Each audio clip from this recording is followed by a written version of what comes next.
New tonight and only on 2 News. This morning, a woman took this picture of a man in his wheelchair on Redwood Road because the sidewalk was not cleared.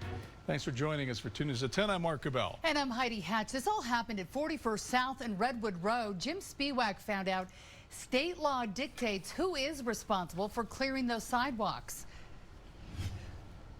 So Heidi, we're on a sidewalk right now. You can see behind me, perfectly shoveled sidewalk. It's dry on the pavement, but then you get to this stuff right here that has not been shoveled.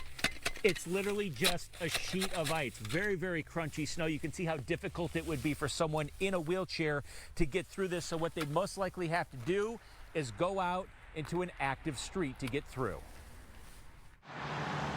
I started noticing the sidewalks all the way up to work and saying, oh, look at that one. Well, that one's not clear. Redwood Road and 4100 South, right at the Taylorsville West Valley city line. Leslie Drury saw a man in a wheelchair. And he and his dog trotted along in the right-hand lane of traffic because they couldn't get through the sidewalks. They weren't cleaned yet. Drury snapped this picture this morning, which shows the man in Redwood Road because the sidewalks were still covered in snow. I was shocked at first, thinking, oh my gosh, he's on the street.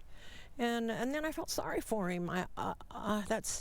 What's wrong with people? They can't shovel their sidewalks. The Utah Department of Transportation is responsible for clearing the snow inside the curbs of Redwood Road.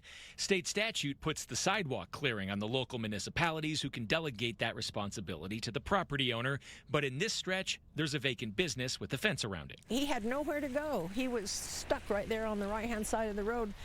He could have tipped over in the snow. That's about the only place he had to go. Drury's husband, who was driving the car, slowed down, put on his hazard lights, and provided a bit of a buffer from other cars until the man turned east on the 4100 South. You think about walking through the snow, and I could have made it. You could have made it.